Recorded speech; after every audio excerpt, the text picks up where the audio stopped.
अस्सलामुअलैकुम नाज़रीन, मैं हूं सलवा स्नैन और आप देख रहे हैं सूर्या न्यूज़ HD। आइए नजर डालते हैं आज की अहम खबरों पर।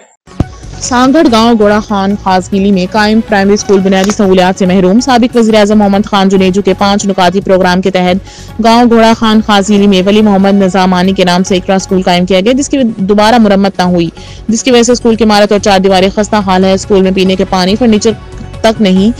वालिदैन बच्चों को स्कूल भेजने को तैयार नहीं। रिपोर्ट कर रहे हैं इशफाक सलहरी। बिलावल भुट्टो जरदारी के सिंध के अंदर और ख़ासकर कोड़ो खान खासगली के गांव में वली मोहम्मद निजामानी प्राइमरी स्कूल की क्या सूरत हाल है।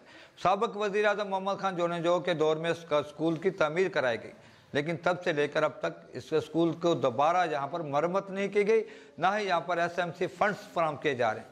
फर्नीचर तबाह है, बिल्डिंग तबाह है, बच्चों के लिए बुक्स नहीं है और गाँव वाले बच्चों को स्कूल भेजने के लिए राज़ी नहीं है। स्कूल के अंदर टीचर तो आ रहे हैं, लेकिन बच्चों को आने के लिए बहुत सारी मुश्किलात का सामना करना पड़ा। यहाँ पे टीचर्स को ज़रूरत समझ के है कि अगर सिंध सरकार चाहती है कि बिलावल भुट्टो जरदारी का सिंध पढ़ा लिखा हो और मुकाबला करे एजुकेशन के मैदान में पंजाब और KPA का, तो ज़रूरत समझ के कि वली मोहम्मद निजामानी समेत सिंध के तमाम वो स्कूल जो तबाह हैं, जहाँ पर SMC फंड्स बंद कर दिए गए, जहाँ पर बुक्स नहीं है, उनकी बुक्स फराहम की जाए ताकि सिंध पढ़ा लिखा हो और नकल का रुझान ख़त्म हो और KPA और पंजाब का मुकाबला कर सके हम एजुकेशन के मैदान में।